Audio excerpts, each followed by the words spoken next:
محترم ناظرین، جیسا کہ آپ کو معلوم ہے کہ اہل بیت اطہار کے بارے میں نبی کریم صلی اللہ علیہ وآلہ وسلم نے اس امت کو ڈرایا ہے، مگر جس طرح قوم سمود نے صالح علیہ السلام کی اونٹنی کے ساتھ کیا اور پھر ایک اونٹنی کی وجہ سے ان پر عذاب آیا، اس سے کہیں بڑھ کر اہل بیت رسول کے ساتھ اس امت کے غداروں نے کیا۔ جس خاندان کو نبی کریم صلی اللہ علیہ وسلم نے نجات کی کشتی کہا، اس کشتی کو ہی جلا ڈالا۔ بنو امیہ نے زمانہ جاہلیت کو سامنے رکھتے ہوئے آل رسول سے بدلہ لیا۔ یزید کے باپ معاویہ نے کیا نہیں کیا، سارا گند اسی نے پھیلا دیا، امت کو انتشار کی طرف دھکیل دیا۔ امام برحق علی المرتضیٰ علیہ السلام، جس کے بارے میں پوری امت میں کسی کو اختلاف نہیں کہ نبی کریم صلی اللہ علیہ وآلہ وسلم نے ان کے بارے میں فرمایا، علی مجھ سے ہے اور میں علی سے ہوں، اور فرمایا جس نے علی کو گالی دی اس نے مجھے گالی دی، اور فرمایا علی قرآن کے ساتھ ہے اور قرآن علی کے ساتھ ہے، یعنی علی قرآن کے مطابق چلتا ہے اور قرآن علی کے ہر عمل کی تائید کرتا ہے۔ اس کا مطلب کیا ہوا؟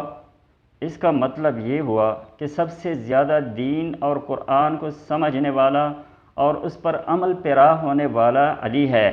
نبی کریم صلی اللہ علیہ وسلم نے غدیر خم کے موقع پر لاکھوں صحابہ کرام کی موجودگی میں علی علیہ السلام کو تمام امت کا مولا قرار دیا۔ علی علیہ السلام ان معصومین میں سے ہیں جن کو نبی کریم صلی اللہ علیہ وآلہ وسلم نے چادر تطہیر میں لپیٹا۔ علی علیہ السلام وہ ہے جس کو قرآن نے نبی کا نفس قرار دیا۔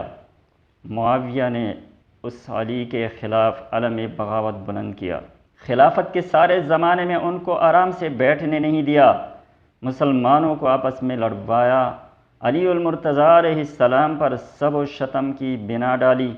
سرکاری حکم نامے کے مطابق جمعہ و عیدین کے خطبوں میں ممبروں پر علی علیہ السلام پر لعنت ملامت اور سب و شتم لازمی قرار دیا۔ تقریباً 100 سال تک یہ سلسلہ چلتا رہا، تا آنکہ عمر ابن عبدالعزیز نے اسے روکا۔ بڑے بڑے کبار صحابہ کو شہید کیا، جن میں سر فہرست امام حسن ابن علی علیہ السلام ہیں، جن کو جنت کے جوانوں کا سردار قرار دیا گیا ہے۔ ان کو معاویہ نے زہر دلوا کر شہید کیا اور اس پر خوشی منائی تاکہ یزید کے لیے راستے میں رکاوٹ نہ بنے۔ یزید کے لیے بزور شمشیر ڈرا دمکا کر مسلمانوں سے بیعت لی گئی۔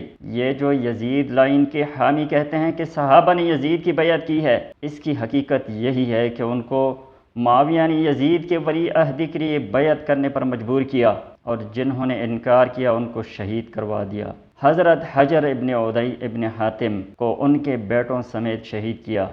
حضرت عمار ابن یاسر، حضرت عبد الرحمن ابن ابی بکر، حضرت عبداللہ ابن زبیر رضی اللہ عنہم کو شہید کیا، اور آخر میں امام حسین ابن علی اور ان کے خاندان کو بچوں سمیت کربلا کے ریگزاروں میں ظلم کے ساتھ شہید کیا۔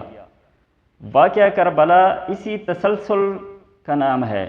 واقعہ کربلا اسی کا تسلسل ہے جس کی بنیاد معاویہ نے رکھی۔ یزید لعین نے اپنے باپ کے عزائم کی تکمیل کی ہے۔ معاویہ کی جرائم کی تفصیل بہت طویل ہے۔ سب سے بڑا جرم تو یہی ہے کہ خلافت نبوی کا جنازہ نکال کر پہلے خود بزور شمشیر اور مسلمانوں کو دھوکہ دے کر سریر خلافت پر قابض ہوا، اور اپنے مرنے سے پہلے مسلمانوں کے سروں پر اپنے بدکردار بیٹے یزید لعین کو بٹھا دیا۔ امت محمدیہ کو ناقابل تلافی نقصان پہنچانے والا اور آل رسول صلی اللہ علیہ وسلم سے غداری کرنے والا نہ جانے کس حیثیت سے قابل احترام ہے۔ اب ایسے لوگوں کو بھی رضی اللہ عنہ کہا جائے تو ماتم کرنے کو دل کرتا ہے۔ ناصبی اپنے ان روحانی باپوں کے پاپوں کو چھپانے کے لیے تاریخ کو جھوٹا قرار دیتے ہیں۔ یاد رکھیے، تاریخ کبھی ان کے برے کردار کو نہیں بلائے گی۔ آخر خدا نے جنت اور جہنم کس لیے بنائے ہیں؟ اصل فیصلہ تو قیامت والے دن ہونا باقی ہے۔ ان کو اپنے کیے کی سزا ضرور ملے گی۔ لعنت اللہ علی الظالمین، وآخر دعوانا ان الحمد للہ رب العالمین۔